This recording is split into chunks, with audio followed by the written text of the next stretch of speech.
This review has been approved by Lord Carnage.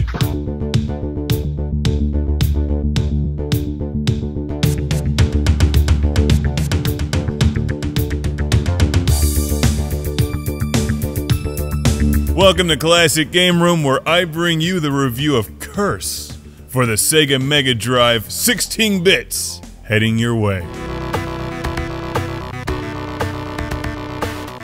Released to the Japanese Mega Drive in 1989 by Micronet, this is Curse, a side-scrolling spaceship shooter that desperately wants to be Thunder Force, but isn't.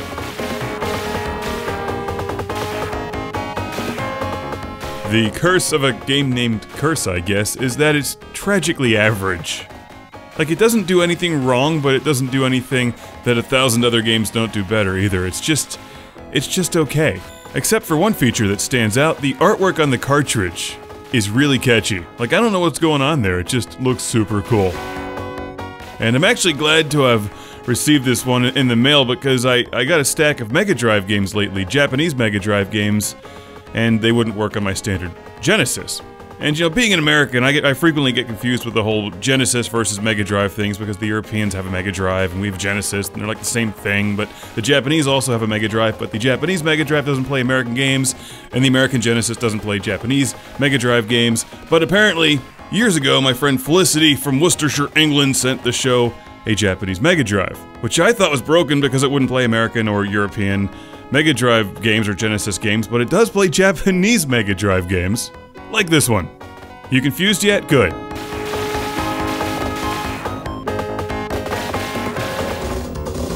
I would say Curse is a bit like Thunder Force 3, except it's not nearly as playable and the music isn't even half as good. It does have a giant hummingbird end boss, though. It's got that going for it.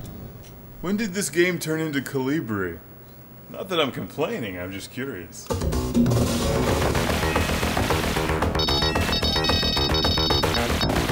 As far as I can tell, there's 3 weapon power-ups, a wave shot thing that can turn into a spread shot, an explodey bomb, and a ray that goes through things.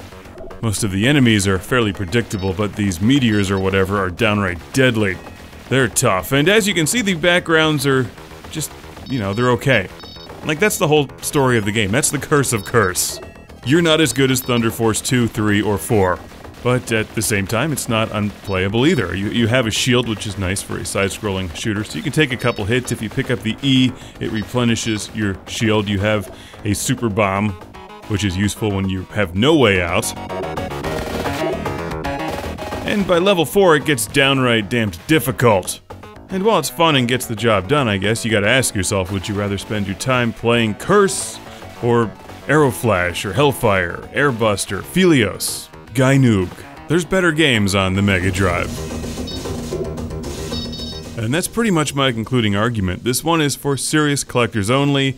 It's far from being one of the worst Mega Drive games, but it's just one of the less impressive side-scrolling shooters. You just play the game for a while, explode, and then in the end wish you'd spent that time playing Lightning Force. And I've got a Classic Game Room shout-out and thank you to send to Jeremy from North Vancouver, British Columbia, Canada! Once again, thank you, Jeremy. I really dig the cartridge artwork a lot. Sadly, the game just doesn't quite live up to it.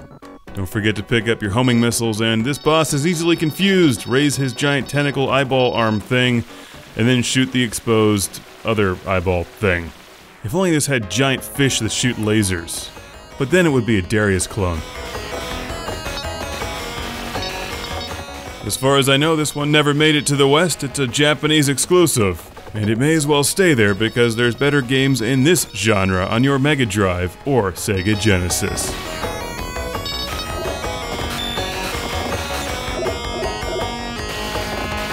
Ironically, the best music in the game is the ending music, which is very good.